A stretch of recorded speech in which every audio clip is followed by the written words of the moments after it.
नमस्कार। Super India news TV में आपका स्वागत है। मैं हूं राजेश आर्य।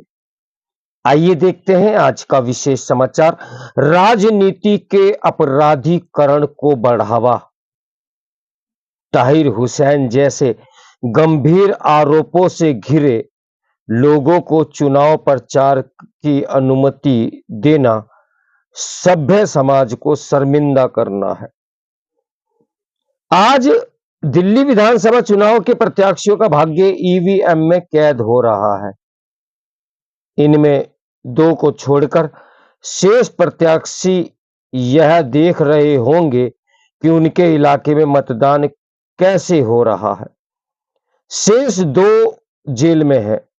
इन दोनों को असुद्दीन ओवैसी की पार्टी ऑल इंडिया मजलिस ए इत्तेहादुल मुस्लिमीन ने अपना प्रत्याशी बनाया है। इनमें से एक ताहिर हुसैन सुप्रीम कोर्ट की कृपा से 6 दिन के लिए चुनाव प्रचार के लिए जेल से बाहर आया था। उसे दिन में चुनाव प्रचार के बाद रात को जेल जाना होता था। चुनाव प्रचार के समय वह करीब 1 दर्जन पुलिस कर्मियों के घेरे में रहता था।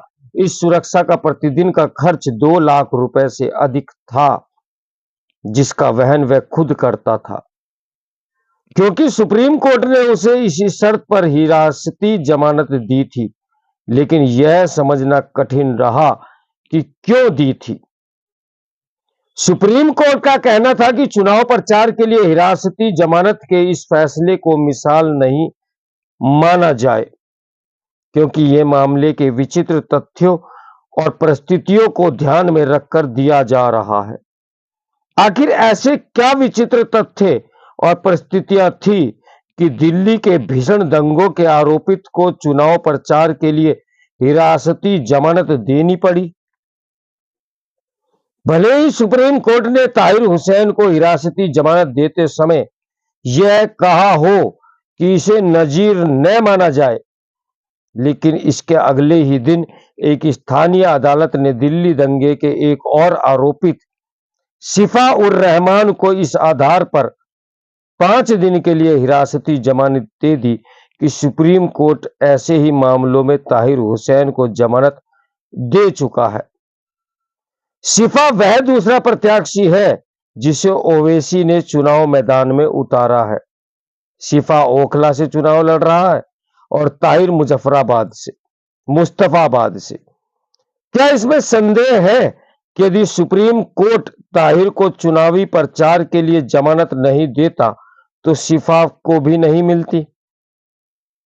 आखिर सुप्रीम कोर्ट ने किस संदर्भ में कहा था कि ताहिर को दी गई जमानत को नजीर नहीं माना जाना चाहिए?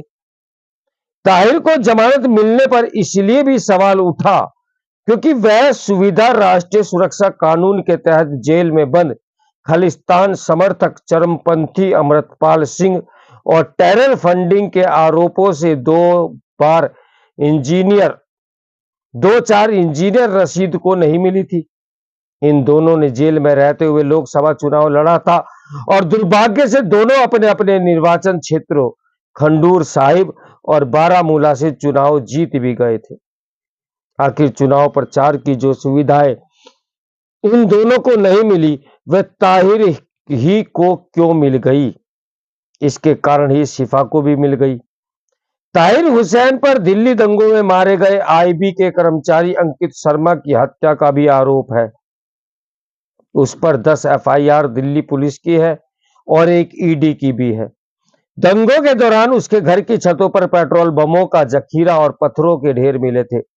दिल्ली पुलिस की चार्जशीट के अनुसार उसने दंगों के पहले थाने में जमा अपनी लाइसेंस पिस्टल रिलीज करा ली थी।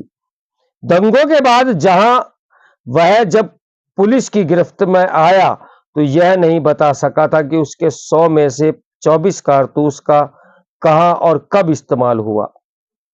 मई 2022 में उसके खिलाफ आरोप तय करते समय स्थानीय अदालत ने कहा था, गवाहों के बयानों से स्पष्ट है कि ताहिर केवल साजिश करता ही नहीं बल्कि एक सक्रिय दंगाई था। वह लोगों को उकसा रहा था ताकि दूसरे समुदाय को सबक सिखाया जा सके। संगीन आरोपों में जेल में बंद लोगों ने पहले भी चुनाव लड़े हैं। उनमें से कुछ जीते भी हैं, लेकिन किसी आरोपित को चुनाव लड़ने के साथ प्रचार करने की भी सहूलियत देना गंभीर चिंता की बात है। इसकी पुष्टि सुप्रीम कोर्ट की उस बेंच से भी होती है जिसमें एक जज ताहिर को जमानत देने के पक्ष में थे और दूसरे विरोध में पंकज मित्तल थे। उनका कहना था कि अगर चुनाव प्रचार के लिए अंतरिम जमानत दी जाती है तो ये भानुमति का पिटारा खोल देगा। चूंकि दूसरे जज अमानुल्लाह उनकी राय से सहमत नहीं थे, इसलिए मामला 3 सदस्यीय बेंच के पास गया और उसने ताहिर को जमानत दे दी।